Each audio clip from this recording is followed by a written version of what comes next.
in the title it says sustainable. So I just want to, be clarified on the sort of what's the strategy in terms of making this really sustainable, and I'd like to know who really are the beneficiaries. Uh, and I know that this kind of technologies will have some challenges in terms of adaptability because of the high technology, probably the cost, and I don't know if the security of the IoT will be uh, part of the challenges. Sir, sustainable in our idea is less environmental impact. So one of the major feature of this indoor farming system that we are trying to develop is to lessen the dependence in grid electricity, because that's one of the major problem of an typical indoor vertical farming. It requires a lot of energy because the air conditioning system, grow lights should work 24/7. For AC, for grow lights, it's around 16 hours. So the energy consumption is quite high. So instead of relying on grid, we need to explore other source of energy, renewable energy. That's why we decided to use solar power as alternative source of energy. Second is we want to increase the yield by with less input. So that means higher yield, but less fertilizer, less water consumption. So that's why we are also analyzing or improving the resource use efficiency of growing crops indoor. So I think that falls under the category of sustainable farming. How do we address the challenges of technology like for I know the initial adopters are I guess easily trained to high technology, but when we talk of maybe more adaptation, then how do we address the dependency on computers and all the sensors? Actually, it's a challenge, but most of the indoor farms right now are based on what we visited. They are implementing this technology already. So I think we need to train them on how to use them properly, and as I've mentioned, how to lower their environmental impact of producing crops. So the technology is already being adopted, sir, and I think we need to further improve it to make it more sustainable. Okay. In also in the title says leafy vegetables. Why lettuce? I mean, in Korea, Japan, Taiwan, they all grow lettuce. I guess it's easier and easier to grow. Yes, well, lettuce is compared to herbs. We consume a lot of lettuce compared to herbs, mints. So we almost buy them and eat them every day. We mix it in salad. Uh, One is it's easy to grow around 20 to 25 days to 30 days. We can harvest them. So the income will be faster, unlike if we consider leafy greens that have longer life cycle. So it's not really profitable if you select crops that have longer life cycle. So ang labanan po dito is you should have quick income or revenue. And well, lettuce is number one leafy green that we consume here in the Philippines. Although we also consume mints and herbs, but I think the number one leafy green pa rin is lettuce. Okay. So I would like to think that you did some market study on, if we put some plant or indoor system somewhere, everything that we produce will have to be sold and becomes profitable, right? Yes. You also mentioned that, we have 7 factories, and I heard some are profitable. So meaning that some might be profitable? Last year we were contacting those farms that in the presentation, so we cannot contact them, and their Facebook accounts are not updated, so we assume that they are not operating, but some are still uh, active in their Facebook pages, like Urban Greens, Next Level Farm, what else? Don Avellino. But yeah, sir, you're right. Some are closing probably because of the challenges in the operational cost. Okay. In your title, it says artificial lighting. Mm. Lighting. No? I know photosynthesis requires about 400 to 700 nanometers of wavelength. And you also mentioned that you tested several lights, no? So which one of those you tested seems to be recommendable, no? Given the cost and the efficiency? Actually, all of the grow lights that we tested can be used because their range is 400 to 700.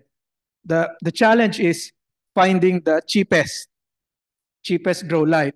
So if you will rank the LED lights that we tested, so fortunately they were donated to us. So the Philips, so sorry for saying the brand, Philips is the most expensive, around 15,000 per unit, and then the cheapest is the one from Horti Power, which is, Tony, it's around 2,000 per per unit. But if you look at the spectral signature, we are looking at the specific red and blue ratio. So the higher the RB ratio, we all know that red and blue are highly used by plants for photosynthesis. So in urban farm or indoor farming, the higher the RB ratio, the better. But of course, the price will increase. So based on our cropping trials and literature search, RB ratio of 3 is better. 2.5 to 3 is acceptable. But if you have higher RB ratio, this will give more yield compared to those RB ratios that are lower. But the problem is you have to buy expensive grow lights. Okay. So you have to choose the cost or the best RB ratio to make it profitable. Ay, sorry to interrupt the discussion. Sir, we only have 15 minutes left for the discussion. Okay, last question. Okay, you said that the project is due to end December, but you don't have the plant yet, no? And you have to optimize the nutrients flow, airflow. So what's the how do I say this? Oh, do you extend the project, or what's the coping mechanism? Yeah. Okay. Yes, these are the situations that are beyond our control since this is a government-funded project, so it will undergo government procurement rule, and this was classified as a construction project. So in UPLB, it's sad to say it will take more than a year to finish a construction project. So our coping mechanism is we are doing the protocols in our existing indoor farm laboratory. We have an existing indoor farm laboratory.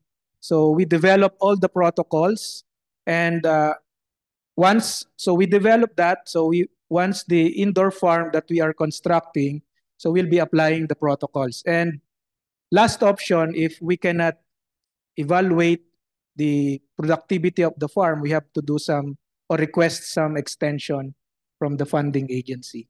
Thank you very much, Dr. Saludes. Thank you, Dr. Dr. Arnold. Yaptenko, please. Yeah, hello. Yes. Also, little correction on my background.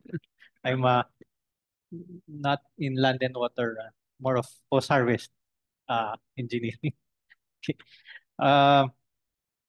So I just have a few questions for Dr. Saludes. Maybe you can give us some information about how Japan, Taiwan, and maybe South Korea have been able to, let's say, sell their products. Who are the buyers of these plant grown, or sorry, factory grown vegetables? Okay. We all know that Japan, Taiwan are developed countries, so people there have the capacity to buy these high value lettuce varieties.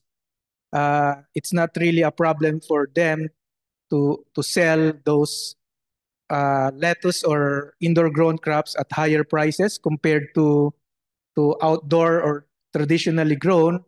So I think for them it's not really a challenge because people from Japan, Taiwan, they are willing to spend or to pay premium if they know that the vegetables that they are eating are fresh, pesticide free, and you can see where it was grown.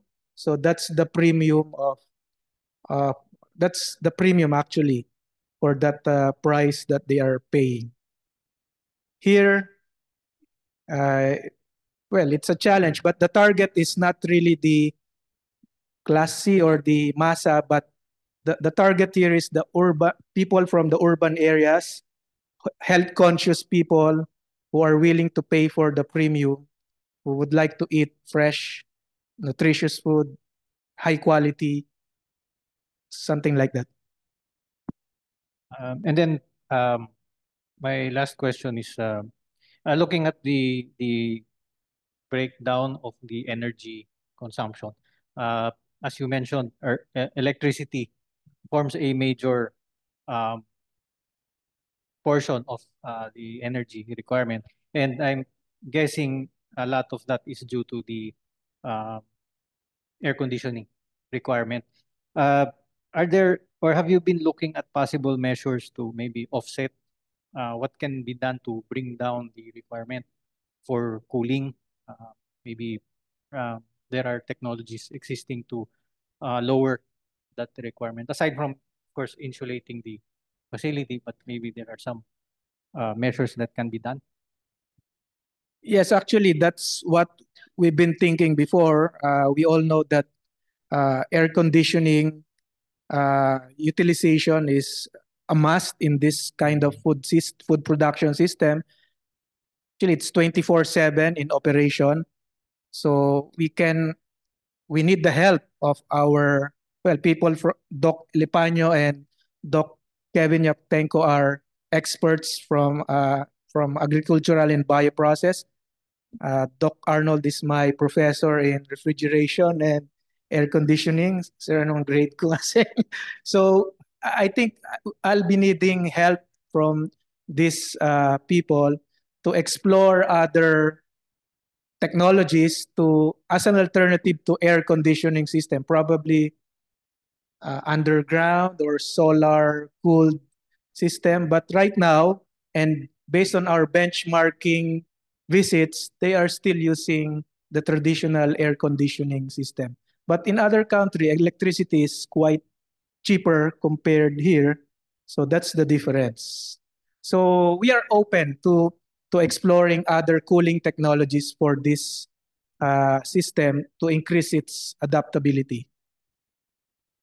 Thank you. That's all I have. So does the audience have any questions aside from those that were asked and discussed? Audience, do we have questions? Or should I start with one question? Sir, so how does it compare to conventional farming when it comes to carbon footprint? If we account for the obsolescence and replacement of parts, the embedded emissions, etc. If we are talking about the Sigla modular farm, we haven't done yet the carbon footprint because we are still waiting for the final construction. We initially tested it in our indoor farm laboratory, but it's not comparable to traditional farming because it's just a laboratory. We cannot maximize the productivity of the laboratory. So I cannot answer right now how does it the carbon footprint emission of this indoor farm, but I think in terms of carbon footprint, but in terms of other resource use efficiency, water use, land use, it's better than traditional farming. In carbon footprint, I cannot answer it right now. Thank you very Sorry. much. So are there any questions from the audience? Or maybe from... Or, ayan. So please introduce yourself po. Hello, good afternoon, sir. I'm Nights Ferrer from Erie. I'm probably the only one from Erie here because I do not see any familiar faces. My question, sir, is have you any idea or is there a study about the long-term cost effectiveness of the indoor farming in comparison with the traditional farming system? Is there any study about the long-term cost effectiveness between the two? Thank you. Right now, we haven't checked that kind of study about the long term in terms of cost effectiveness, but for sure, this system has a expected life expectancy, especially the grow lights and the solar panels. They have probably 20 years. The grow lights, they probably 5 years of life, useful life. Solar panels, we all know 20 years. Am I right?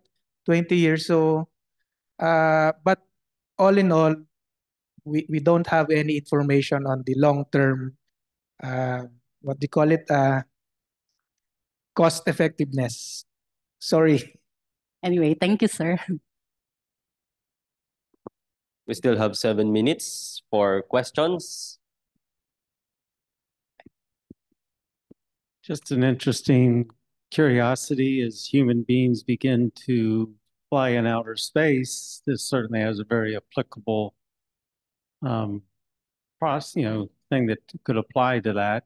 So has anybody anybody investigated that? I assume that over the United States they probably are doing some of that already. Yes. So last week I attended 2024 CIGR conference in South Korea. One of the plenary speaker there is from NASA. So she showed some slides about the use of grow lights and growing crops in the International Space Station.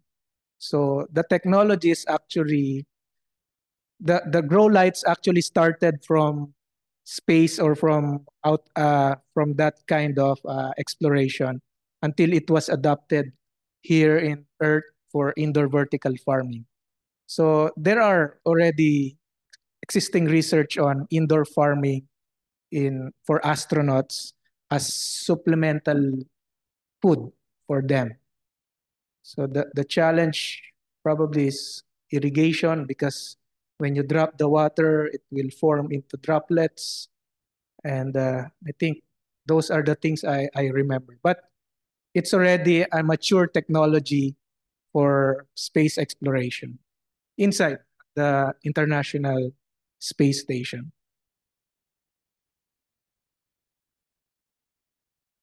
Guys, last one question.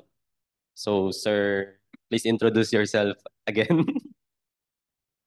Hello po. I'm Brian from Erie. I'm just curious, sir, with all the indoor farms that you've been? Actually, I have an indoor plant farm myself. So I plant lettuce. And one, I think during the time when the price of onion is through the roof. So I'm just curious if have you encountered indoor farms which grows root crops, for example, carrots or onion? So I think I haven't encountered. I'm reading books previously, and I think I don't encountered references which they recommend how to plant root crops through those kinds of farming. So do you have any encounter? I'm just curious. We haven't seen any indoor farm locally and abroad cultivating onions or root crops, but the closest that I've seen is ginseng.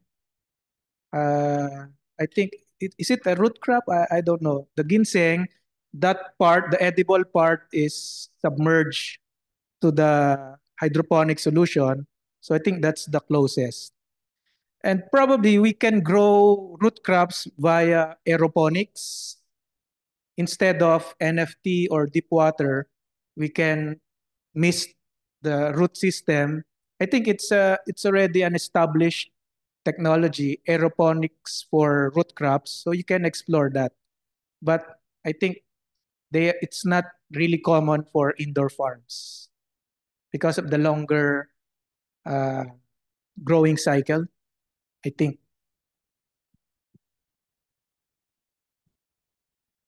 And that concludes our discussion on the sustainable indoor farm for growing leafy vegetables using artificial lighting project.